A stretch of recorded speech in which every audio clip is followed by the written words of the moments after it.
জাতিসংঘে প্রেসিডেন্ট ট্রাম্পের সাথে অপমানজনক ঘটনা ঘটেছে বলে তিনি অভিযোগ করেছেন। তিনি বলেছেন, পরপর ৩টি ঘটনা কখনোই একই সূত্রে গাঁথা না হয়ে থাকতে পারে না। প্রথম ঘটনাটি ঘটেছে তিনি এবং ফার্স্ট লেডি যখন এসকেলেটর দিয়ে উপরে উঠছিলেন, তখন হঠাৎ করে সেটি বন্ধ হয়ে যায়। দ্বিতীয় কারণটি হচ্ছে তিনি যখন বক্তব্য প্রদান শুরু করেন, শেষ মুহূর্তে গিয়ে টেলিপ্রম্পটারটি কাজ করছিল না।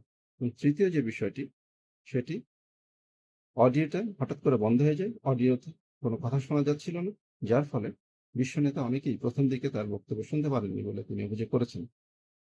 যদিও জাতিসংঘের মহাসচিব বলেছেন যে এসকেলেটর বন্ধের বিষয়টি প্রেসিডেন্ট ট্রাম্পের সাথে যিনি ভিডিওগ্রাফার গিয়েছিলেন তার হাতে অসাবধানতা বশত লেগে সেটি বন্ধ হয়ে গেছে। এবং এর পাশাপাশি তারা আরো একটি যুক্তি দেখিয়েছে যে টেলিপ্রম্পটারটি সম্পূর্ণ নিয়ন্ত্রণে নিয়েছিল হোয়াইট হাউসের যারা টেকনোলজিস্ট আছে তারা এটি পরিচালনা করছিল। তো যদি যান্ত্রিক ত্রুটি হয়ে থাকে তাহলে এই দায়ভার অবশ্যই তাদেরকে নিতে হবে।